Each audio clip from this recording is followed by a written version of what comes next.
مساء الخير عليكم جميعا متابعيني الكرام في كل مكان، يا رب تكونوا بخير دايما.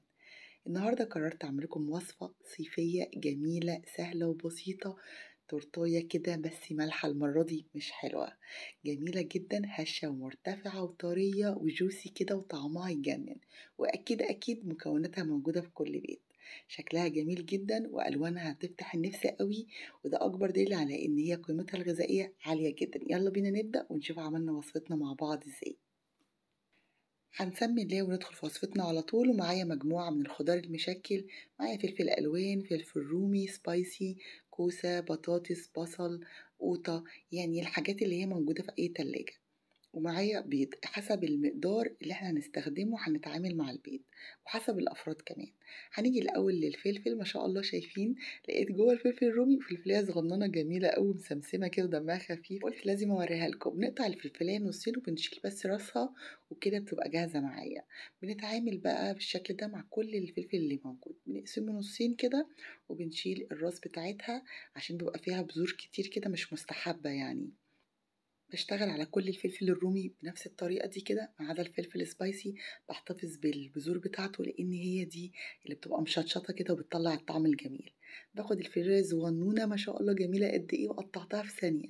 باجي باقي الفلفل بعمله بنفس الشكل ده، بقطعه شرايح طولية وبعد كده شرايح صغيرة بالعرض لحد ما اقطعه كله بنفس التقطيعة وكله نفس المقاس، عشان الشكل العام بيبقى شكله حلو كده، وفي الأكل كمان بيبقى كله بياخد نفس التسوية. باجي الفلفل السبايسي اخر حاجه بقطعها شرايح كده ايه بالعرض، وكده الفلفل بقى جاهز معايا. هنيجي بقى للبصلايه، هتلاحظوا ان انا ما قطعتهاش حلقان ولا اي حاجه من دي، هي محتفظه بقوامها، واسيب الجزئيه الاخيره دي عشان امسكها منها. بقطعها بقى كده رايح جاي مكعبات صغيره، وبعد كده بقطعها كلها مره واحده واريح دماغي.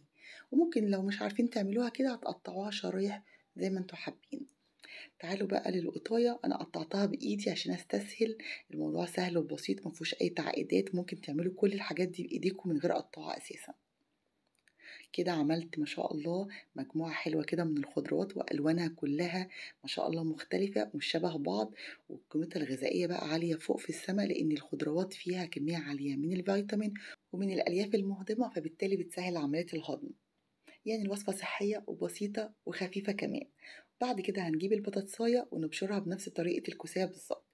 المبشرة هنا بتسهل علينا كتير وبتطلع كله نفس الحجم، فبتسهل عملية التسوية وبتسرحها كمان. بعد كده هنجيب خضروات مشكلة، كزبرة وشبت. مش هنحط بقدونس لان هو ده اللي بيعلي التيست بتاع الاكله دي. طبعا هنغسلها كويس جدا ونصفيها، وبعدين هنقطعها بنفس الشكل اللي انتوا شايفينه ده، تقطيعه صغيره جدا. ممكن نضيف كمان جزريه مبشوره، يعني حسب الخضار اللي موجود عندك في التلاجة اشتغلي، وحسب ما انت بتحبي برضو.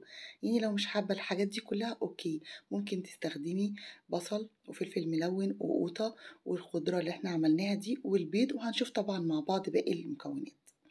نيجي هنا على نار عالية، ضفنا زيت في طاسة كبيرة، ونزلنا بالبصل وفصين من الثوم قطعناهم شرايح، وبقلب حاجة بسيطة كده مجرد ان هي تدبل، بس انا مش عايزاها ان هي تصفر عشان ما تكونش تقيلة، انا عايزة الاكلة دي تبقى صحية قد ما اقدر.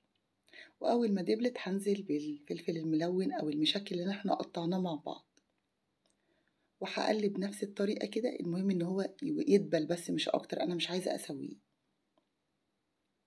بعد كده هضيف نص معلقة من السكر، بتدي تيست كده شوجري، بتخلي الأكلة كده مسكرة وجميلة. وبعد كده بنزل بالقوطة وبقلب، وبنزل على طول بعده بالكوسة. الحاجات دي ما بتاخدش تسوية، فمجرد ان انا بقلبها، وبعد كده بنزل بالمكون اللي بعده. نزلت هنا بالبطاطساية، وهقلب كل الكلام ده كله مع بعض بالشكل ده. هنزل بالإضافات بتاعتي، ممكن شوية من البابريكا، مش موجودة ما عنديش مشكلة خالص، شوية من الفلفل الأسود، شوية من الكزبرة الناشفة، وكمان شوية من الكمون، ده أساسي طبعا في الوصفة دي. وآخر إضافة يعني معلقة صغيرة كده من الملح، ما تكونش مليانة قوي عشان الوصفة تبقى طعمها حلو كده، ما تكونش مالحة. وهقلب كل الكلام ده مع بعض كده، ومجرد ما بيدبل بطفي عليه، أنا مش عايزاه يستوي، وبنقله على رخامة عشان يهدى شوية، وبقلبه كده عشان أطلع البخار منه. وبعد ما بيهدى بنزل بكمية البيض اللي عندي حسب عدد الأفراد، وحسب ما أنا حابة، يعني عايزين تزودوا تقللوا دي بتاعتكم. أنا ضِفت 6 بيضات،